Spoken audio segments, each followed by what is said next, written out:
பாஜக எதிர்ப்புல வந்து திமுக வந்து உறுதியா இருக்கு. அதே மாதிரி வரக்கூடிய காலகட்டத்தில் தாவேகா அந்த மாதிரி உறுதியோடு இருக்குன்னு சொல்ல முடியுமா உங்களால? எப்படி வேண்டுமானாலும் ஆட்சி அமைக்கலாம்.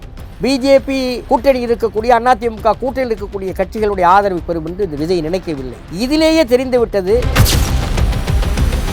எந்த பாரதிய ஜனதா கட்சியை மிக கடுமையாக விமர்சித்தது திமுக. இது அதிமுக அல்ல, அமித்ஷா திமுக என்று சொன்னார்கள். டெல்லிக்கு அடிமைகள் என்று சொன்னார். அவ்வளவு கடுமையாக விமர்சனம் செய்தவர்கள் அவர்களை ஆட்சிப்படத்திற்கான முடிவு எப்படி எடுக்கலாம்? மறைமுக பேரத்திற்கு, மறைமுக திட்டத்திற்கு உதவி செய்யக்கூடிய அளவுக்கு எடப்பாடி ஆண்டாள் என்ன, அமித்ஷா ஆண்டாள் அதிமுக கொண்டு உட்கார வைக்க வேண்டும் என்கிற நிர்பந்தம் என்ன காரணம் என்று சொன்னால், மக்களால் தேர்ந்தெடுக்கப்பட்டிருக்கின்ற தமிழக வெற்றி கழகம் ஆட்சி படத்துக்கு வந்துவிடக்கூடாது, முதலமைச்சராக விஜய் பதவியேற்கக்கூடாது என்பதை தடுக்க வேண்டும் என்கிற அந்த நோக்கம். மதிமுக எம்எல்ஏக்களை வந்து ராஜினாமா செய்ய சொல்லுங்க, நானே வந்து பிரச்சாரம் பண்ணி அவங்களை வந்து வெற்றி பெற செய்கிறேன் அப்படின்னு சொல்லிட்டு விஜய் வந்து சொன்னதா வைகோ அவர்களே வந்து சொல்லியிருக்காரு. இல்லை, அப்படி சொல்லலை. திமுக தரப்பிலே பேச்சுவார்த்தை குழு இடம்பெற்றிருந்த வேலு அவர்கள் அமைச்சர், உங்களுக்கு என்ன சின்னம், தனி சின்னத்தில் தான் நிற்போம் என்று நாங்கள் சொன்ன பொழுது உங்களுக்கு ஏது சின்னம் என்று கேட்டோம். எங்களிடத்துல மற்றவங்களுக்கெல்லாம் இத்தனை தொகுதி இந்த கூட்டணியிலே இல்லாமல் கடைசி வரையில் பேரம் பேசக்கூடிய ஒரு கட்சிக்கு கடைசி வரையில் இங்கவா அங்கவா அங்கவா இங்கவான்னு தினம் பேச என்ன கொள்கை? இது என்ன கொள்கை கூட்டணி? இன்றைக்கு இந்த அரசு, விஜய் தலைமையிலான தாவேக அரசு வந்ததற்கு பிறகு கடந்த ஆட்சி நடைபெற்றதை எல்லாம் இன்றைக்கு சொல்லிக் கொண்டிருக்கிறார்கள், ஒவ்வொன்றாக வெளியே வந்து கொண்டிருக்கிறார். ஆனால் வைகோ அவர்கள் இதை பற்றி வந்து கூட்டணியில் இருக்கும்போதே சொல்லியிருக்கலாமே, ஏன் கூட்டணி வெளியே கூட்டணியில் இருக்கும்போது நாங்கள் வெளியே சொல்லவில்லை, ஆனால் சொல்ல வேண்டிய நபர்களிடத்தே சொல்லியிருக்கிறோம். திருவண்ணாமலை மாவட்டத்தின் முதல் பல்கலைக்கழகம் ஏசிஎஸ் கல்வி குழுமங்களில் ஒன்றான டாக்டர் எம்ஜிஆர் பல்கலைக்கழகம் Arani. Courses offered: Faculty of Engineering and Technology, Arts and Commerce, Management Studies, Faculty of Physiotherapy, Pharmacy, Allied Health Science, Faculty of Humanities and Sciences, Viscom and Animation, Design Studies, Faculty of HMCT and Department of Criminology, doctor MGR university Arani. இந்த ஆண்டிற்கான மாணவர் சேர்க்கை நடைபெறுகிறது. Kumudam reporter நேயர்களுக்கு வணக்கம். இன்றைய சிறப்பு சந்திப்பில் நம்மோடு இணைந்திருப்பவர் மறுமலர்ச்சி திராவிட முன்னேற்ற கழகத்தின் பொருளாளர் திரு செந்தில் அதிபன் அவர்கள். ஐயா வணக்கம். நலமா இருக்கீங்களா? நலமா இருக்கேன். இப்போ திராவிட கட்சியிலிருந்து மதிமுக வெளியேறதற்கு வந்து 2 காரணம் வந்து பேசப்படுது. ஒன்று வந்து பார்த்தீங்கன்னா திமுக தரப்புல வந்து கொடுக்கப்பட்ட நிர்பந்தம் காரணமாக வந்து வெளியேறிதாகவும், இன்னொரு தரப்பு என்ன சொல்றாங்கன்னா தொண்டர்களோட விருப்பம் காரணமாக தான் வெளியேறிச்சு அப்படின்றாங்க. நீங்க என்ன சொல்றீங்க? இல்லை, முழுக்க முழுக்க தொண்டர்களுடைய விருப்பம்தான். முதலில் 2017ஆம் ஆண்டிலிருந்து ஏறத்தாழ 9 ஆண்டு காலம் திராவிட முன்னேற்ற கழகத்தின் தலைமையிலான மதசார்பற்ற முற்போக்கு கூட்டணியிலே மறுமலர்ச்சி திமுக பயணித்தது. தமிழ்நாட்டில் இந்துத்துவ சக்திகள் காலொன்று விடக்கூடாது என்பதற்காக திராவிட இயக்கத்திற்கு எதிராக விடப்படுகிற அறைகூவல்களை முறியடிக்க வேண்டும் என்பதற்காக திராவிட இயக்கத்தினுடைய ஒற்றுமை தேவை என்ற அடிப்படையில் எடுக்கப்பட்ட முடிவு. தொடர்ந்து அதை 9 வருடங்களாக எங்கள் தலைவர் வைகோ அவர்கள் பின்பற்றி வந்தார்கள். கடந்த சட்டமன்ற தேர்தல் முடிவுகள் வந்ததற்கு பிறகு மே 4 தேர்தல் முடிவுகள் வந்தன.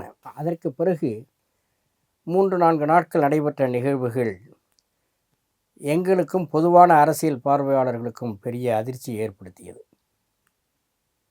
ஏனென்று சொன்னால், மக்கள் வாக்களித்திருப்பது தமிழக வெற்றி கழகத்திற்கு கிளியர் மேண்டேட் என்று சொல்லலாம். மெஜாரிட்டி இல்லாமல் போயிருக்கலாம். ஆனால் இந்த தேர்தல் முடிவுகள் மக்களினுடைய மனநிலையை பிரதிபலிக்கக்கூடிய அளவுக்கு இருந்தது. ஒரு ஜனநாயகத்திலே வெற்றி என்று சொன்னால் எல்லாவற்றையும் மீறி பணபலத்தை, அதிகார பலத்தை, ஆள்பலத்தை, எல்லாவற்றையும் மீறி பணபலத்தை, ஒரு சாதாரணமான வேட்பாளர்கள், எளிய குடும்பத்து பின்னணியிலே வந்தவர்கள், எங்கள் முதன்மை செயலாளர் துரை வைகோ எம்பி சொன்னதைப் போல எளிய குடும்பத்திலிருந்து பின்னணியில் இருந்து வந்தவர்களெல்லாம் இன்றைக்கு சட்டப்பேரவை உறுப்பினர்களாக ஆகியிருக்கிறார்கள், மக்கள் ஆக்கியிருக்கிறார்கள். இது ஒரு மிகப்பெரிய ஜனநாயகத்திலே வரவேற்கப்பட வேண்டிய அம்சம். அப்படி இருக்கும் பொழுது 108 இடங்களிலே வெற்றி பெற்று அவர்கள் தனிப்பெரும்பான்மையோடு வந்திருக்கிற பொழுது, அரசியல் சாசனத்தின் அடிப்படையிலே, சட்டப்பிரிவுகளின் அடிப்படையிலே அதிக இடங்களில் வெற்றி பெற்ற கட்சியைத்தான் ஆட்சி அமைப்பதற்கு ஆளுநர் அழைக்க வேண்டும். அதுதான் நியாயம் கூட. அந்த நேரத்தில் திராவிட முன்னேற்ற கழகத்தினுடைய தலைவர் மதிப்புக்குரிய அண்ணன் தளபதி ஸ்டாலின் அவர்கள் தேர்தல் முடிவுகள் வந்த நேரத்திலே சொன்னார், நாங்கள் 6 மாத கால எதிர்க்கட்சியிலே 6 மாத காலம் அமைதியாக இருப்போம், எதிர்க்கட்சியாக பணியாற்றுவோம், எதிர்க்கட்சி வரிசையில் அமர்வோம் என்று சொன்னார். ஆனால் அதற்கு மறுநாளிலிருந்து என்ன நடந்தது என்று தெரியாது. திமுக கூட்டணியில் இடம்பெற்றிருந்த இடதுசாரிகள், ஐயுஎம்எல், விடுதலை சிறுத்தைகள் கட்சி தலைவர்களை அழைத்து திமுகவினுடைய ஆதரவோடு அதிமுகவினுடைய பொதுச் செயலாளர் எடப்பாடி அவர்களை முதலமைச்சராக ஆக்கலாம் என்று ஒரு பேச்சு இருக்கிறது என்று திராவிட முன்னேற்றக் கழகத்தின் தரப்பில் சொல்லப்பட்ட தகவல். அது ஊரறிந்த ரகசியம். ஆனால் இந்த தகவலை நேஷனல் லெவலில், இந்திய அளவில் அதை முதலில் வெளிப்படுத்தியவர் all India general secretary CPM Baby அவர்கள் அதை சொன்னார்கள். ஒரு ஆங்கில ஊடகத்துக்கு, இணைய ஊடகத்துக்கு அளித்த பேட்டியில் அவர் சொன்னதுக்கு பிறகு அந்த செய்தி வெளியானது. அதற்கு பிறகு இப்பொழுது அண்மையில் பேட்டியளித்த ஐயுஎம்எல்லுடைய தேசிய தலைவர் பேராசிரியர் ஐயா காதர் மைதீன் அவர்கள் நேரடியாகவே திமுக தலைவர் என்னிடத்திலே சொன்னார் என்று சொல்லியிருக்கிறார். இந்த தகவல்லாம் வருகிற பொழுது இது மதசார்பற்ற முற்போக்கு கூட்டணி என்பது இந்துத்துவ சக்திகள் பாரதிய ஜனதா கட்சிக்கு எதிராக உருவாக்கப்பட்ட ஒரு அணி, கொள்கை அணி என்று இவ்வளவு நாம் சொல்லி கொண்டு வந்திருக்கிறோம், பயணித்திருக்கிறோம். அப்படி இருக்கிற பொழுது எந்த பாரதிய ஜனதா கட்சியை மிக கடுமையாக விமர்சித்ததோ திமுக, இது அண்ணா திமுக அல்ல, அமித்ஷா திமுக என்று சொன்னார்கள். டெல்லிக்கு அடிமைகள் என்று சொன்னார்கள். மிக கடுமையாக செல்லுகிற இடமெல்லாம் இங்கே அவர்களுக்கு ஆட்சியை நீங்கள் அண்ணா திமுகவுக்கு மீண்டும் ஒரு வாய்ப்பு கொடுத்தால் இங்கே ஆட்சி நடத்துவது இவர்கள் இல்லை, அமித்ஷா மோடி தான் நடத்துவார்கள் என்று தேர்தல் பிரச்சாரத்தில் சொன்னார்கள். அவ்வளவு கடுமையாக விமர்சனம் செய்தவர்கள் பாரதிய ஜனதா கட்சியினுடைய ஆதரவோடு, ஆளுநருடைய பின்னணியிலே ஆளுநரின் ஆதரவோடு அவர்களை ஆட்சிப்படத்தில் அமைப்பதற்கான முடிவு எப்படி எடுக்கலாம், அல்லது அந்த கருத்து எப்படி வந்தது, அதை கேட்டு எல்லோரும் அதிர்ச்சி அடைந்தார்கள். கூட்டணி பேச்சுவார்த்தை அந்த தலைவர்கள் அழைத்து பேசுகிற பொழுது எங்கள் தலைவரிடத்தில் எந்த கருத்தும் கேட்கிறோம். ஒருவேளை திமுக தலைவர் அவர்கள் எங்கள் தலைவர் வைகோ அவர்களிடத்தில் கேட்டிருந்தால் மிக தெளிவான விளக்கத்தை கொடுத்திருப்பார். தேவையில் இந்த முயற்சியை நீங்கள் எடுக்காதீர்கள், மிகப்பெரிய அளவுக்கு ஒரு உங்களுக்கு கெட்ட பேர் வரும், இது வேண்டியதில்லை என்று சொல்லியிருப்பார். ஆனால் கூப்பிடவில்லை, கேட்கவில்லை. ஆனால் மற்ற தலைவர்களிடத்திலே சொல்லியிருக்க அந்த செய்தி 2-3 நாட்களிலே வெளியே வந்துவிட்டு அப்புறம் நடந்ததெல்லாம் நமக்கு தெரியும்.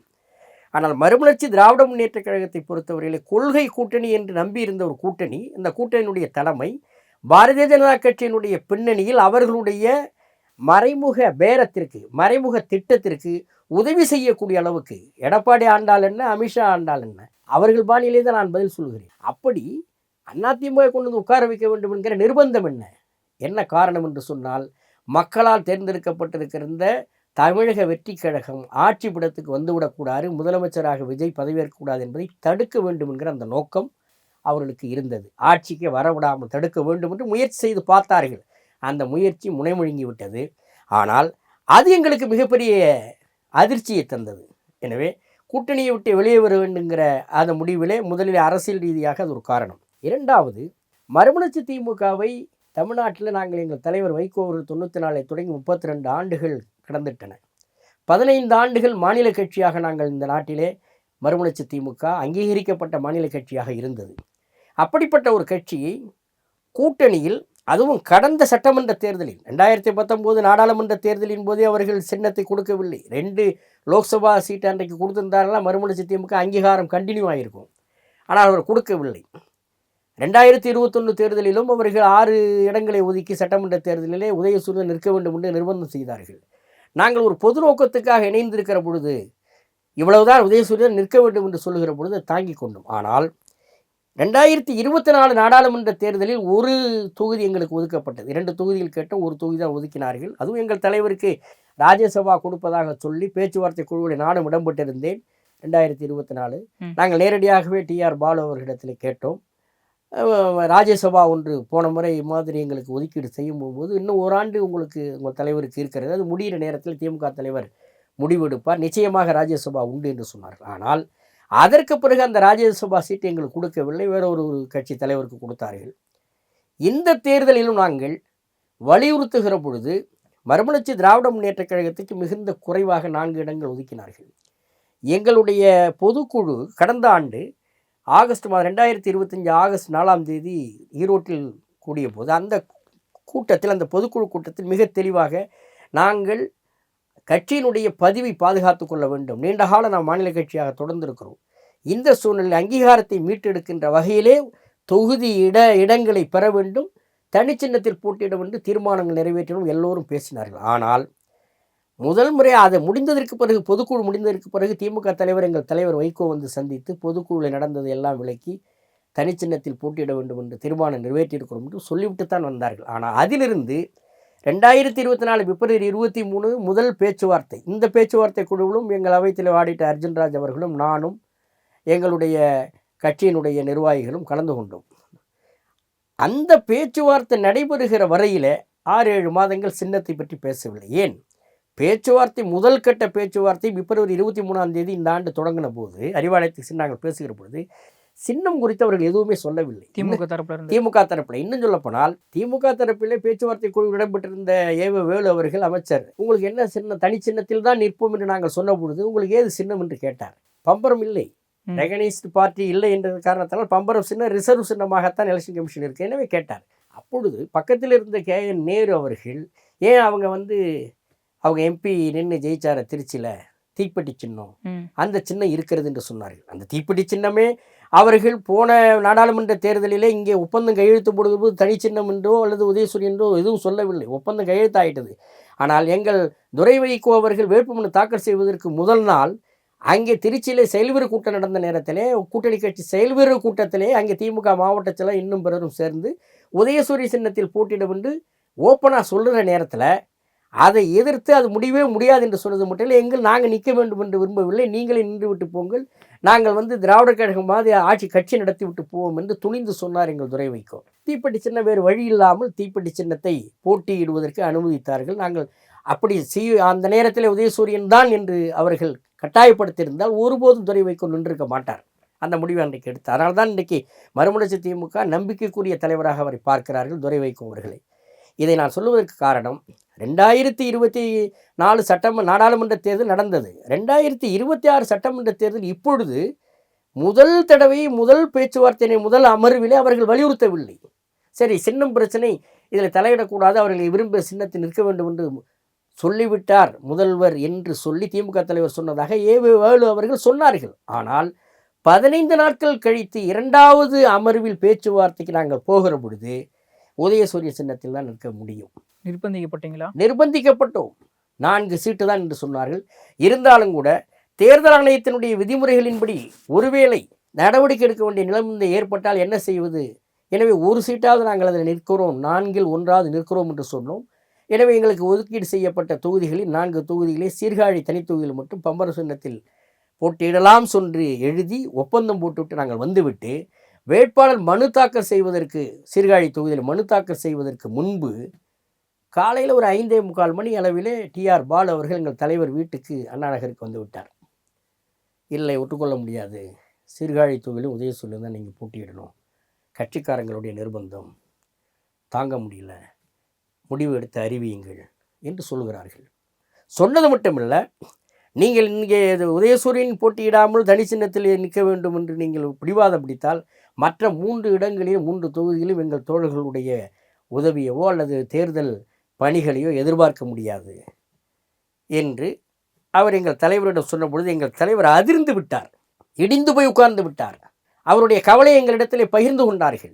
எங்கள் தொண்டர்கள் நிர்வாகிகள் 4 இடங்கள் தான் என்று சொன்ன பொழுது தமிழ்நாடு முழுவதும் இந்த கூட்டணி நீடிக்கக்கூடாது என்று கருத்து மையமாக தமிழ்நாடு முழுவதும் இருக்கக்கூடிய கட்சி நிர்வாகிகள் தேர்தலுக்கு முன்னாடியே இருந்து. ஆனால் எங்கள் தலைவர் அதையெல்லாம் பொறுத்து கொள்ள வேண்டும், நாம் ஒரு பொது நோக்கத்துக்காக ஒன்றிணைந்திருக்கிறோம், திராவிட இயக்க ஒற்றுமை, இந்த நேரத்தில் நாம் எந்த முடிவு எடுக்க, எது நடந்தாலும் பார்த்துக்கொள்வோம், ஒப்பந்தம் கையெழுத்தான போகிற நேரத்தில் நாங்கள் பேச்சுவார்த்தைக்கு போய் வெளியே வருகிற பொழுது பத்திரிகை ஊடகங்களை சந்திக்கிற பொழுது நீங்கள் முகத்தை கடுகடு வைத்துக் கொள்ளாதீர்கள், சிரித்த முகத்தோடு வாருங்கள் என்று நடிக்கவாது செய்யுங்கய்யா. திமுக தரப்புல சொன்னாங்களா? எங்கள் தலைவர் சொன்னார். திமுக தரப்புல சொல்ல எங்கள் தலைவர் சொன்னார். ஏன்னா எங்களுக்கு கோபம் இருக்காதா? நாங்கள் உள்ள போய் பேசுகிறோம், எங்களிடத்துல மற்றவங்களுக்கெல்லாம் இத்தனை தொகுதி, இந்த கூட்டணியிலே இல்லாமல் கடைசி வரையில் பேரம் பேசக்கூடிய ஒரு கட்சிக்கு கடைசி வரையில் இங்கவா அங்கவா அங்கவா இங்கவான்னு தினம் பேச என்ன கொள்கை? இது என்ன கொள்கை கூட்டணி? என்ன கொள்கை கூட்டணி? அவர்களை பிடித்து அடைத்து கொண்டு வந்து அவர்களுக்கு சீட்டு அள்ளி கொடுக்குற அந்த வேகம் எங்களுக்கு இருக்குமா இருக்காதா? இருக்கும். பேரம் பேசுகிற அரசியல் எங்களிடத்தில் கிடையாது. ஆனால் அதுதான் புத்திசாலித்தனமான அரசியல் என்று அரசியல் உலகம் கருதுகிறது. அந்த அரசியல் கேவல அரசியல் எங்கள் தலைவர் நடத்தவில்லை. ஆனால் அவர்கள் அழைத்து கொண்டு வந்து வைத்து 4 சீட்டு தான் இருந்தா இருங்க, போனா போங்கிற மாதிரி அவர்களுடைய தோனி இருக்கின்ற பொழுது எங்களுக்கு வேகம் இருக்கும். பேச்சுவார்த்தை குழுக்களே இடம்பெற்று சென்ற எங்களுக்கு இருந்தாலும் கூட அதை தாங்கிக் கொள்ள வேண்டும். வெளியே வந்து பத்திரிகையாளரிடத்தில் பேசிவிட்டால் என்ன செய்வது என்று எங்கள் தலைவர் எங்களிடத்தில், எங்கள் அவைத்தலைவரிடத்திலேயும் என்னிடத்திலேயும் தேர்தல் பேச்சுவார்த்தை முடிஞ்சு வெளியே வருகிற பொழுது உங்கள் முகத்தை காட்டி விடாதீர்கள், எதா இருந்தாலும் ஒரு சிரித்த முகத்தோடு ஊடகத்தை சந்தியுங்கள். அப்படி இருந்தும் கூட எங்கள் அவைத்தலைவர் கோவை ஆடிட்டர் அர்ஜுன்ராஜ் அவர்கள் நாங்கள் சிரித்து கொண்டே அழுகிறோம் என்று உண்மையை போட்டு உடைத்து விட்டார். இதெல்லாம் சேர்ந்து தான் தேர்தல் முடிவுக்கு பிறகு பொதுக்குழுவை கூட்டினோம். அந்த பொதுக்குழுவில் மிக உறுதியாக 27ஆம் தேதி நடைபெற்ற பொதுக்குழுவில் கடந்த மாதம் அனைத்து நிர்வாகிகளும் கூட்டணியிட்டு வெளியேற வேண்டும் என்று சொன்னதின் அடிப்படையில் ஏற்கனவே கொந்தளித்து போய் கிடந்தவர்கள் இந்த முடிவு ஏற்பட்டவுடன் அதை தீர்மானமாக வடித்தெடுத்து அந்த தீர்மானத்தை படிக்கின்ற பொழுது அந்த திருமண மண்டபம் இடிந்து விடுகிற அளவுக்கு கைத்தட்டல், கரவொலி தொண்டர்கள் மத்தியில் இருந்தது. அதுதான் காரணம். இப்போ அதே மாதிரி பார்த்தீங்கன்னா மதிமுக வந்து திமுகவோட கூட்டணியில் பார்த்தீங்கன்னா கிட்டத்தட்ட ஒரு 9 ஆண்டு காலமாக வந்து கூட்டணி வைத்து கூட்டணி பேச்சு வைத்து வந்து வெற்றிகரமாக வந்து பல்வேறு தேர்தல் வந்து சந்திச்சிருக்காங்க. அதன் அடிப்படையில் திமுகவோட கூட்டணியில் இருக்கும்போது வைகோ அவர்கள் வந்து திமுகவை பற்றி எந்த ஒரு விமர்சனமும் பண்ணலை. இப்போ திடீர்னு மதிமுக வந்து வெளியேறிய பிறகு வந்து கரப்ஷன் அப்படின்ற மாதிரி திமுக மேலே வந்து அடுக்கடுக்கான விமர்சனங்கள் வந்து வைக்கிறார். அதுக்கு என்ன காரணமாக பார்க்குறீங்க? ஒரு கூட்டணியிலே பயணிக்கிற பொழுது அந்த கூட்டணியிலே தலைமை தாங்கக்கூடிய கட்சியோடு இணக்கமாக செயல்படுகிற பொழுது ஆட்சியிலே ஏற்படக்கூடிய நிறை குறைகளை நாங்கள் எங்கள் தலைவர் வைகோ அவர்கள் அவ்வப்போது சுட்டிக்காட்டி வந்திருக்கிறார்கள். உதாரணமாக போராடி பெற்ற தொழிலாளர் உரிமை 12 மணி நேரம் என்று அதை மாற்றுகிற பொழுது 8 மணி நேர வேலையை 12 மணி நேரம் என்கிற உத்தரவை போட்ட பொழுது மத்திய சர்க்காருக்கு தொழில் வர்த்தக சபையை சேர்ந்தவர்கள் அல்லது பன்னாட்டு தொழில் முதலாளிகள் 12 மணி நேரமாக மாற்ற வேண்டும் என்று மத்திய அரசு கேட்ட பொழுது மத்திய அரசினுடைய உத்தரவை ஏற்று அதற்கான ஒரு உத்தரவை தமிழ்நாடு அரசு பிறப்பித்தது. எங்கள் தலைவர் வைகோ அவர்கள் அதை கடுமையாக கண்டித்து அறிக்கை வெளியிட்டார்கள். கூடவே கூடாது, உலகம் முழுவதும் இருக்கிற தொழிலாளர் வர்க்கம் போராடி பெற்ற உரிமை 8 மணி நேரம் வேலை, 8 மணி நேரம் ஓய்வு, 8 மணி நேரம் உறக்கம் என்பதை, அவர்கள் பொழுதுபோக்கு என்பதை நீங்கள் மாற்றக்கூடாது என்று கடுமையான அறிக்கை கொடுத்தார். பின்வாங்கியது. அதை போல அரசுக்கு தேவையான ஆலோசனை சொல்வதற்கு அவ்வப்போது சொல்லி கொண்டு தான் வந்தார். நாங்கள் கூட்டணியிலே செயல்படுகிற பொழுது அப்பப்பொழுது செய்யப்படுகிற எங்கள் தலைவர் கவனத்துக்கு வருவதை அமைச்சரிடத்தில் நேரடியாக சொல்லியிருக்கிறார். இன்றைக்கு இந்த அரசு, விஜய் தலைமையிலான தாவேக அரசு வந்ததற்கு பிறகு கடந்த ஆட்சியில் நடைபெற்றதையெல்லாம் இன்றைக்கு சொல்லி கொண்டிருக்கிறார்கள். ஒவ்வொன்றாக வெளியே வந்து கொண்டிருக்கிறது. அதைத்தான் எங்கள் தலைவர் வைகோ அவர்கள் தேர்காணல்களே சுட்டி காட்டினார். ஆனால் வைகோ அவர்கள் இதை பற்றி வந்து கூட்டணியில் இருக்கும்போதே சொல்லியிருக்கலாமே, ஏன் கூட்டணியில் இருக்கும்போது நாங்கள் வெளியே சொல்லவில்லை. ஆனால் சொல்ல வேண்டிய நபர்களிடத்தே சொல்லியிருக்கிறோம், சொல்ல வேண்டிய அமைச்சர்களிடத்திலே சொல்லியிருக்கிறோம். கூட்டணியுடைய தர்மத்தை கருத்து நாங்கள் வெளிப்படையாக சொல்லவில்லை, பத்திரிகையிலே ஊடகத்திலே சொல்லவில்லை. ஆனால் தவறுகள் நடக்கின்ற நேரத்தில் தவறை சுட்டி காட்ட அதை திருத்திக் கொள்ள வேண்டும், இங்கிருந்து நடக்கிறது என்பதை தேவையான நேரத்தில் அவ்வப்போது எங்கள் தலைவர் வைகோ அவர்கள் அறிவுறுத்தி கொண்டுதான் வந்தார்கள். இந்த பொதுக்குழு கூட்டத்திற்கு வந்து மதிமுக தரப்பில் இருக்கக்கூடிய 2 எம்எல்ஏக்கள் வந்து வரவே இல்லை. அதுக்கு என்ன காரணமாக பார்க்குறீங்க? ப்ளஸ் இந்த எம்எல்ஏக்கள் வந்து மதிமுகவோட பொதுச் செயலரை வந்து வைகோ அவர்கள் சொல்லியும் ராஜினாமா பண்ணல. அது என்ன காரணமாக இருக்கும்? அதுதான் எங்களுக்கும் புரியல, என்ன காரணமாக இருக்கும். ஒருவேளை திமுக தரப்பில் அவங்க போயிட்டாங்களா அப்படின்ற மாதிரி பேச்சு. நீங்கள் சொல்கிற பதிலேயே கேள்வியிலேயே அந்த பதில் அடங்கியிருக்கு என்றால், அவர்கள் திராவிட முன்னேற்றக் கழகத்தின் சின்னத்திலே நிற்க வைத்தார்கள். அதுவே ஜனநாயக விரோதம். ஒரு அரசியல் கட்சி கூட்டணி கட்சியை, பெரிய கட்சி சிறிய கட்சி என்பதெல்லாம் ஜனநாயகத்தில் கிடையாது. கூட்டணி என்று சொன்னால் எல்லா ஓட்டும் சேர்ந்து தான் அவங்களுக்கு வெற்றி வாய்ப்பை கொண்டு முடியும். 2014ஆம் ஆண்டு திமுக நாடாளுமன்ற தேர்தல் தனித்து நின்றது. 23.4 விழுக்காடு வாக்குகளை பெற்றார்கள். தமிழ்நாடு அரசியல் தேர்தல் வரலாற்றை நீங்கள் எடுத்து பார்த்தால் 35% தொடக்கூடிய அணிதான் வெற்றி பெற முடியும். வெற்றி பெற்றிருக்கு சட்டமன்றத்திலோ நாடாளுமன்றத்திலோ. 23.4% வாக்குகளை வைத்துக் கொண்டிருக்கிற திராவிட முன்னேற்ற கழகம் 2014 எல்லா இடங்களிலும் தோற்றது. ஜெயலலிதா எல்லா இடத்திலும் வெற்றி பெற்றார்கள். ஆக 23% அல்லது 25% வைத்துக் கொள்ளுங்கள். அந்த வாக்குகளை நீங்கள் வெற்றி பெற முடியாது. ஒரு ஓட்டில் தோற்றிருக்கிறாரு சிவகங்கை மாவட்ட செயலாளர், திமுக மாவட்ட முன்னாள் அமைச்சர் பெரிய கருப்பன், ஒரு ஓட்டில். அப்ப ஜனநாயகத்திலே ஒரு ஓட்டு முக்கியம், ஒரு கூட்டணி கட்சியினுடைய வாக்கு முக்கியம். மறுமலர்ச்சி திமுகவுடைய வாக்கு உங்களுடைய வெற்றிக்கு துணை செய்திருக்கிறது கடந்த காலங்களில், இல்லை என்று சொல்ல முடியாது. அப்படி இருக்கிற பொழுது மறுமலர்ச்சி திமுகவுக்கு உரிய அங்கீகாரம் கொடுக்கவில்லை. எங்கள் தனி சின்னத்தில் அவர்கள் நின்றிருப்பார்களானால் வெற்றியோ தோல்வி அதை பற்றி கவலைப்படக்கூடாது, நாங்கள் பார்த்துக் கொள்கிறோம். இந்த 2 பேர் சீர்காழி கடையனூரில் நாங்கள் நிறுத்திய வேட்பாளர்கள் மறுமலர்ச்சி திமுகவினுடைய நிர்வாகிகள், ஒருவர் துணை பொதுச் செயலாளர், இன்னொருத்தவர் தணிக்கைக்குழு உறுப்பினர். எங்களுடைய உறுப்பினர்களை, எங்கள் தலகர்த்தர்களை எங்கள் தலைவர் வைகோ அவர்கள் வேட்பாளராக கொண்டு வந்து நிறுத்தி, நீங்கள் சின்னத்தை இதில் தான் நிற்க வேண்டும் என்று அழுத்தம் கொடுத்தனா அவர்கள் உதயசூரிய சின்னத்தில் போட்டியிட வேண்டிய நிர்பந்தம் ஏற்பட்டு வெற்றி பெற்று சென்றதற்கு பிறகு நாங்கள் கூட்டணியை விட்டு வெளியே வந்து விட்டோம். அந்த சின்னத்தில் இருக்கக்கூடியவர்கள் எப்படி எங்களுடைய எம்எல்ஏக்கள் என்று நாங்கள் சொல்லிக்கொள்ள முடியும்? அதனால தான் திருச்சி எம்பி எங்கள் துரை வைகோ சொன்னார், அவர்கள் திமுக எம்எல்ஏக்கள் போல தான் இருக்க முடியும், எங்கள் எம்எல்ஏகள் இல்லை என்று சொன்னார்கள். அதனால்தான் கட்சி எடுத்த முடிவு. கட்சி தான் உங்களை எம்எல்ஏ ஆக்கியது, கட்சி தான் உங்களை அடையாளம் காட்டியது. எனவே ராஜினாமா செய்ய வேண்டும் என்று கட்சி கட்டளையிடுகிற பொழுது அந்த கட்டளையை அவர்கள் ஏற்று செயல்பட்டு இருக்க வேண்டும். தடுத்தது யார்? இடையில இருப்பவர்கள் யார்?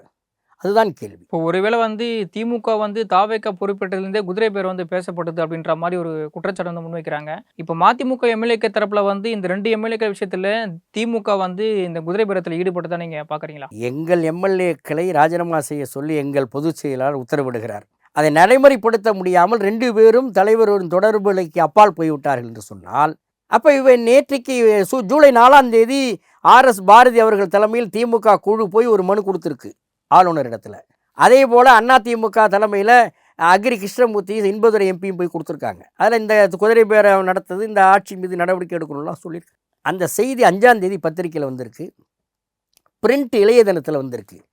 அதில் மனு கொடுத்தது மட்டும் இல்லை, 356வது பிரிவை பயன்படுத்தி நீங்கள் இந்த ஆட்சிக்கு எதிரான நடவடிக்கை எடுப்பதற்கு பரிந்துரை செய்ய வேண்டும் என்று ஆளுநரிடம் சொன்னார்கள் என்று வந்திருக்கிறது. அதைத்தான் எங்கள் தலைவர் கோவை விமான நிலையத்தில் பத்திரிகையாளர்களிடத்தை சுட்டி காட்டினார்.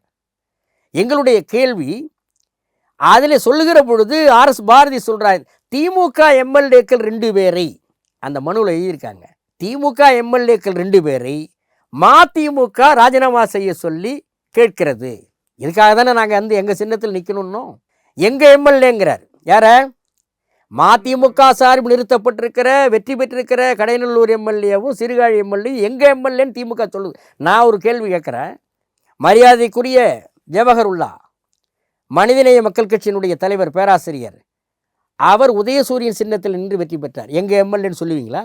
மனிதநேய ஜனநாயக கட்சியினுடைய தலைவர் தோழர் தமிழ்மன் அன்சாரி சிதம்பரம் தொகுதியில் நின்று எம்எல்ஏ ஆயிருக்கார், எங்கள் எம்எல்ஏன்னு திமுக சொல்லுமா? கொங்கு நாடு மக்கள் தேசிய கட்சியிலேருந்து ஒருத்தர் எம்எல்ஏ ஆயிருக்கார் பொள்ளாச்சியில், அவர் எங்கள் எம்எல்ஏன்னு சொல்லுவீங்களா? மறுமலர்ச்சி திமுக மட்டும் எப்படி நீங்கள் சொல்கிறீங்க? உதயசூரியன் சின்னத்தில் நின்றதால் அதை சொல்லுகிறீர்கள். எனவே தான் இதுவே வந்து ஒரு சிறிய கட்சிகளை அடக்கி ஆளுகின்ற போக்கு, இது பாசிச போக்கு. இது ஜனநாயகத்திலே வலுத்தவன் வைத்தது தான் சட்டம் என்று ஆதிக்க மனப்பான்மையோடு செயல்படுவதை நாங்கள் எதிர்க்கிறோம். ஆக இந்த 2 எம்எல்ஏக்கள் ராஜினாமா செய்ய முடியாது என்று எங்கள் தலைவர் கேட்டதற்கு பதில் சொல்லாமல் முடியாது என்று சொல்லிவிட்டு போய்விட்டார்கள் என்றால் பின்னணியில் யார் இருக்கிறார் என்பது நாட்டு மக்களுக்கு தெரியும். ஆனால் இப்போ மதிமுக எம்எல்ஏக்களை வந்து ராஜினாமா செய்ய சொல்லுங்க, நானே வந்து பிரச்சாரம் பண்ணி அவங்களை வந்து வெற்றி பெற செய்கிறேன் அப்படின்னு சொல்லிட்டு விஜய் வந்து சொன்னதா வைகோ அவர்களே வந்து சொல்லியிருக்காரு. இல்லை, அப்படி சொல்லலை. எங்கள் நிர்வாகக்குழுவும் சரி பொதுக்குழுவிலும் சரி, நாம் திராவிட முன்னேற்றக் கழக அலையன்ஸிலிருந்து வெளியே வருகிற பொழுது நம்முடைய தோழர்கள் எப்படி திமுக எம்எல்ஏவாக நீடிக்க முடியும், சட்டமன்றத்திலே திமுக கொறடாவுக்கு கட்டுப்பட்டு எப்படி செயல்பட முடியும்? ஒரு பிரச்சனை வருகிறது, ஒரு பொது பிரச்சனை வருகிறது. இப்போ மேகதாடு வினை பிரச்சனை வருது. மேகதாட்டு பிரச்சனையில் புதிய நடுவர் மன்றத்தை அமைக்க வேண்டும் என்ற ஒரு கோரிக்கையை எதிர்க்கட்சி தலைவராக இருக்கக்கூடிய உதயநிதி அதில் அரசு நிறைவேற்றிய தீர்மானத்தில் அதை சேர்த்துக்கொள்ளுங்கள் என்று சொல்லுகிறார். கடைசி நேரத்தில் முதலமைச்சரை சேர்த்து விட்டார். நாங்கள் அதை கடுமையாக எங்கள் தலைவர் அதை எதிர்த்தார். புதிய நடுவர் மன்றம் கூடாது, பிரச்சனையை இன்னும் 30 ஆண்டு காலத்துக்கு பின்னோக்கி போய்விடும், மேகதாட்டில் அவன் அணை கட்டி முடித்து விடுவான். நடுவர் மன்றம் ஏற்கனவே வழங்கிய தீர்ப்பு 2007 பிப்ரவரி 5ஆம் தேதி காவிரி நடுவர் மன்றம் வழங்கிய இறுதி தீர்ப்பில் மிக தெளிவாக சொல்லப்பட்டிருக்கிறது. கீழ்மடை பகுதியாக இருக்கக்கூடிய தமிழகம் காவிரியிலே அணை கட்ட வேண்டுமானால் கடைமடை பகுதியாக இருக்கக்கூடிய தமிழ்நாட்டினுடைய உத்தரவு இல்லாமல், அது ஒப்புதல் இல்லாமல் எந்த அணையும் கட்டக்கூடாது என்று மிக தெளிவான உத்தரவு, இறுதி தீர்ப்பு நடுவர் மன்றம். அதே போல உச்சநீதிமன்றம் வழங்கிய தீர்ப்பிலேயும் உறுதிப்படுத்தப்பட்டிருக்கிறது. எனவே புதிய நடுவர் மன்றம் கூடாது என்பது எங்களுடைய கொள்கை, மறுமலர்ச்சி திமுக கொள்கை. நாளைக்கு எங்கள் சட்டமன்ற உறுப்பினரை அழைத்து இந்த பிரச்சனையை சட்டமன்றத்தில் பேச வேண்டும் என்று நாங்கள் சொல்கிறோம் என்று சொன்னால் சுதந்திரமாக செயல்பட முடியாது. திமுக கொறடா, திமுக புதிய நடுவர் மன்றத்தை ஆதரிக்கிறது. எதிர்க்கட்சி தலைவர் அதற்கான திருத்தத்தை கொடுத்து அதை முதலமைச்சர் ஏற்றுக்கொண்டிருக்கிறார். நாங்கள் எங்கள் கட்சியினுடைய கொள்கையை அங்கே போய் எங்கள் தலைவருடைய கொள்கையை பேசுவதற்கு புதிய நடுவர்மன்றம் கூடாது என்று எங்கள் எம்எல்ஏக்கள் அங்கே பேச முடியுமா? கொறடா உத்தரவு இல்லாமல் பேச முடியாது. அப்படி என்றால் முரண்பாடு வரும். அந்த முரண்பாடு இருக்கக்கூடாது என்பதற்காகத்தான் நாங்கள் வெளியேற வேண்டும் என்று ராஜினாமா செய்ய வேண்டும்ங்கிற முடிவு எடுத்தது. இதை சொல்லுகிற பொழுது நீங்கள் அப்படிப்பட்ட ஒரு முடிவை நீங்கள் எடுத்தால், உங்கள் கட்சி எடுத்தால் எடுக்கட்டும், தேர்தல் வருமானால் அதற்கு தேவையான உதவிகளை நாங்கள் செய்கிறோம் என்று சொன்னார். இதில் என்ன தப்பு இருக்க முடியும்? இப்போ அதே மாதிரி பாஜக எதிர்ப்பில் வந்து திமுக வந்து உறுதியாக இருக்குது. அதே மாதிரி வரக்கூடிய காலகட்டத்தில் தாவேகா அந்த மாதிரி உறுதியோடு இருக்குன்னு சொல்ல முடியுமா உங்களால்? உறுதியாக இருக்கும் என்று நாங்கள் நம்புகிறோம். ஏனென்றால் மெஜாரிட்டி இல்லாத நேரத்தில் அவர்கள் ஆட்சி அமைக்க வேண்டும், எப்படியாவது ஆட்சி அமைக்க வேண்டும் என்று புறவாசல் வழியாக அவர்கள் பிஜேபி அணி கூட அதிமுக அணியில் இருக்கக்கூடிய கட்சிகளோடு அவர்கள் பேச்சுவார்த்தை நடத்தவில்லை.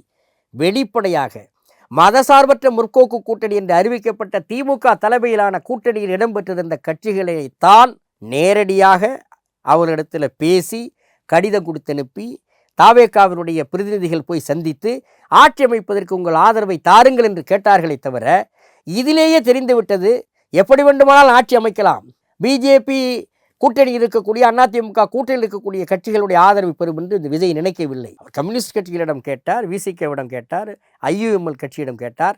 அவர்கள் அனைவரும் திமுக தலைமையிலான மதசார்பற்ற முற்போக்கு கூட்டணியில் இருந்துதான் வெற்றி பெற்று வந்திருக்கிறார்கள். அதிலிருந்து தெரிகிறது ஒன்று.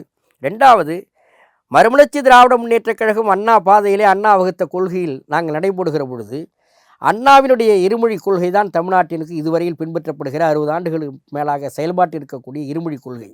அதிலே உறுதியாக இருக்கிறோம் என்று அறிவித்திருக்கிறார். ஆளுநர் உரையில் தெளிவுபடுத்தியிருக்கிறார். ஒன்று, திருப்பரங்குன்றம் பிரச்சனையில் கடந்த திமுக ஆட்சி என்ன நடத்ததோ, என்ன நினைத்ததோ அதே நிலை தொடரும் என்று அரசியல் ரீதியாக அறிவித்திருக்கிறார்கள். இப்பொழுது இஸ்லாமியர் இடஒதுக்கீட்டுக்கு எதிராக ஒரு தீர்ப்பு வந்திருக்கிறது. அந்த தீர்ப்பை எதிர்த்து மேல்முறையீடு செய்யப்படும் என்று அறிவித்திருக்கிறார்கள். அதே போல் பக்ரீத் சமயத்திலே ஒரு தீர்ப்பு உயர்நீதிமன்றத்தில் வந்தது. பொது இடங்களில் விலங்குகளை வெட்டக்கூடாது, பலி கொடுக்கக்கூடாது என்று. அந்த தீர்ப்பை இந்துத்துவ சனாதனவாதிகள் கொண்டாடுகிறார்கள். ஆனால் அதையும் எதிர்த்து இந்த அரசு மேல்முறையீடு செய்திருக்கிறது. ஆக இந்த அரசாங்கத்தின் தொடக்கத்திலிருந்து இந்த 1 மாத காலம் 1.5 மாத காலத்தில் அவர்களுடைய செயல்பாடுகள், நடவடிக்கைகள் முழுக்க இது மதசார்பற்ற அணியாக, சோஷியல் ஜஸ்டிஸ், சமூக நீதி பாதுகாக்கக்கூடிய அரசாக, மாநில உரிமைகளை பாதுகாக்கக்கூடிய அரசாக இருக்கும் என்று நாங்கள் நம்புகிறோம். திருவண்ணாமலை மாவட்டத்தின் முதல் பல்கலைக்கழகம் ஏசிஎஸ் கல்வி குழுமங்களில் ஒன்றான டாக்டர் எம்ஜிஆர் பல்கலைக்கழகம் Arani. Courses offered: Faculty of Engineering and Technology, Arts and Commerce, Management Studies, Faculty of Physiotherapy, Pharmacy, Allied Health Science, Faculty of Humanities and Sciences, Viscom and Animation, Design Studies, Faculty of HMCT and Department of Criminology, doctor MGR university Arani. இந்த ஆண்டிற்கான மாணவர் சேர்க்கை நடைபெறுகிறது.